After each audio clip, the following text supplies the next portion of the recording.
Kami bisa dipercaya dan tidak akan berkhianat. Dan ini ciri wanita mukminah. Walaupun suaminya pergi, nggak akan berkhianat, gitu kan? Harus dijaga sama dia. Bagaimana caranya? Allah SWT telah berikan dia laki-laki ini, ya untuk laki-laki itulah dia lampiaskan semuanya. Dan ingat, jangan terpengaruh hanya dengan casing saja. Ya. Perbedaan orang putih, orang gagah, orang cantik, orang jelek, orang pendek, sama saja casingnya. Ya. Itu sama saja. Itu hanya, sekarang orang, anggaplah Bapak Ibu sekalian berhasil mendapatkan wanita atau laki-laki yang paling yang kita inginkan. Sudah selesai, mau diapain wajahnya? Ya. Kan cuma dipandang. Memang bisa dimakan wajahnya kan tidak mungkin. Artinya kalau Allah kasih Alhamdulillah. Tapi kalau enggak, banyak orang selingkuh. Kenapa? Karena masalah casing ini. Apa kata Nabi SAW dalam hadis yang sahih? Kalau seseorang di antara kalian terganggu syahwatnya di luar rumahnya, maka segeralah kembali ke pasangannya, laki-laki atau perempuan, suami atau istri, kembali ke pasangannya karena dia memiliki apa yang dimiliki oleh orang itu. Ujung-ujungnya kemaluannya sama. Sama saja. Ini bahasa langsungnya, karena ini ya, bahasa ini jarang dibahasakan oleh banyak dai-dai kita, mungkin karena merasa ini riskan. Tapi Allah tidak malu menyampaikan apa yang benar. Maka kita pun harus bisa menyampaikan sebagaimana Allah menyampaikan. Gitu kan? Nabi SAW sampaikan dari Allah, dari Tuhannya. Maka kita harus bahasakan ini. Bahwasanya banyak perselingkuhan, perzinahan terjadi hanya karena masalah casing saja. Ini salah, gitu kan? Jangan sampai salah dalam memahami hal seperti ini.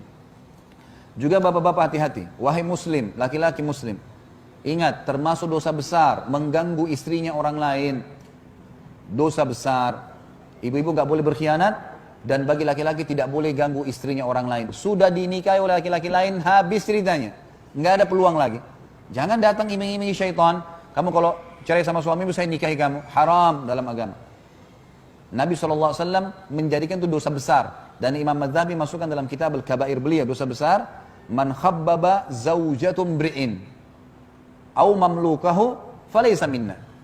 Siapa yang mengganggu istrinya orang lain, atau dia mengganggu hamba sahaya, atau mungkin sekarang pembantu supirnya, ya, dia mengganggunya. Tentu di sini saya tidak samakan ya. Ini saya sekarang harus hati-hati kalau ngomong, dibalik-balikin nanti.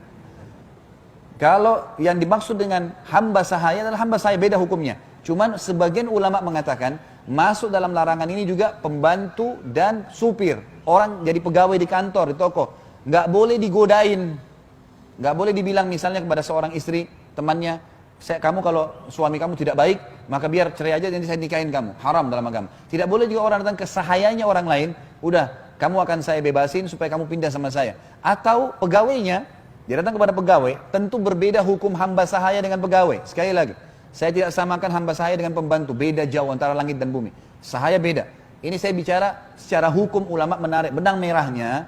Kalau ini juga terjadi, seseorang tidak boleh berkata pada pembantu seseorang. Misalnya ibu-ibu datang ke rumah temannya, lalu dia berkata kepada pembantunya, dia lihat rajin, masuk ke dapur, kamu mau nggak dikasih gaji berapa? 1,5 juta. Mau nggak saya kasih 2 juta pindah ke saya? Haram dalam agama. Nggak boleh. Ngerusak hubungan seseorang dengan orang yang sudah ada akad dengannya. Pegawainya, supirnya, pembantunya, haram dalam agama. Kata Nabi SAW, bukan dari golongan kami. Makanya Bapak Ibu sekalian, ini bahasa saya jelas. Kata kunci supaya tidak terjadi perselingkuhan dan salah, jangan konsultasi masalah agama kecuali pada ahlinya, para ulama. Bukan teman, apalagi temannya suami. Hah? Ada ibu-ibu bicara sama teman suaminya, saya begini, saya begitu, akhirnya teman suaminya tahu semua permasalahannya. Lalu teman suaminya bilang, sudah kalau gitu kamu cerai, nanti nikah sama saya. Itu masih mending kalau nikah. Permasalahannya terjadi perselingkuhan, zina. Ya, nggak boleh. Curhat itu menyampaikan permasalahan. Curhat pun Bapak Ibu sekalian mengenai hukum halal haramnya Allah. Bukan semuanya, nggak bisa tidur ngelapor. Apa hubungannya nggak bisa tidur melaporin? Haram dalam agama. Nggak bisa tidur ya cari kegiatan. Minum susu kek, cari kegiatan, olahraga, capek, nanti tidur. Telepon lawan jenis, saya nggak bisa tidur nih. Apa hubungannya? Haram dalam agama ini. Nggak boleh. Gitu kan?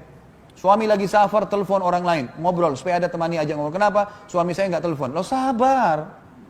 Sabar. Suami nggak teleponnya sudah. Gitu kan? Sabar, ibadah, baca Quran. Bukan malah telepon laki-laki lain.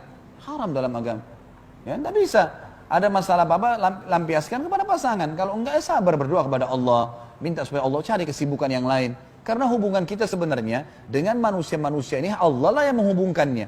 Allah yang membuat ibu-ibu harus patuh sama suaminya, Allah yang membuat suami harus melindungi istrinya, Allah yang membuat anak-anak bakti sama orang tuanya dan seterusnya. Ya. Jadi ini harus difahamin baik-baik.